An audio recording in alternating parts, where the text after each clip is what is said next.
Believe it or not, the history of ice breaking and me goes way, way back.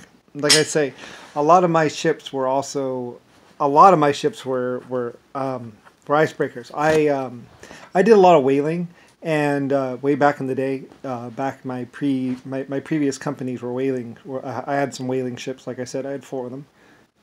They were also. I also had the first winter outpost out in Antarctica. In fact, a city out there.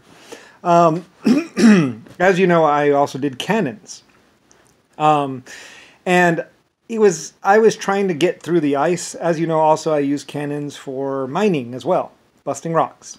Um, like I had the big gun in Germany. But among other things, I used the cannons, and my warships were used for also for getting through the ice, for keeping track and keeping the whaling ships safe. As you know, a cannon is actually a fairly useful thing when it comes to breaking ice. It can break a fair amount of ice. Later on, they used ice break. They learned to use the ship itself for breaking ice. But I mean, I considered that using cannons was actually like a form of cheating. So I really wanted to see exactly. I had a bunch of test things going on where it's like, yeah, well, we know a cannon can break ice. Okay, so then, well, what can a ship do though by itself? Can we make a ship that can actually get through the ice?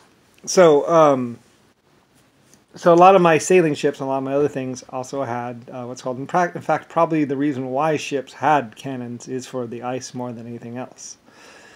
Non-lethal, non-violent things. As you know, I had cannon forgeries, so and I had whaling ships. In fact, I'm pretty sure I might have tasked my cannon ships to safeguard the whaling ships for a while, which would be unstaking them from ice as well, or trying to get to them.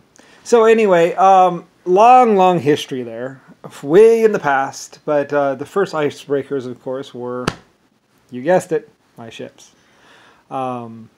It kind of like, it's how it all comes together, and how I am who I am. It's just who I was. Anyway, kind of crazy, kind of unbelievable, and probably possibly before you would remember. And even if they could remember it, they probably ate the information, because they probably didn't want anyone to know exactly who I was. I was always this great person. Anyway, though, I was very wealthy and very rich. And somewhere around the 80s, certain people, I don't know. You're going to have to go ask them, but it's true. I know it's true because I was doing it. Anyway. It's funny, like, no, you weren't. It's like, yes, I was. It's like, I know it's true. Of course. Inventor. Person. Anyway. Enough.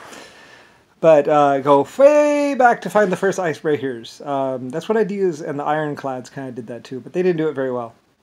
Certain ships had more success, like the ships that would actually lift up the ice and kind of roll it over.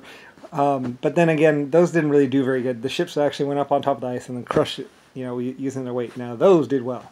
So, anyway, and ships had to be kind of designed for that too, if they were going to be working up in the Arctic anyway. Anyway, enough.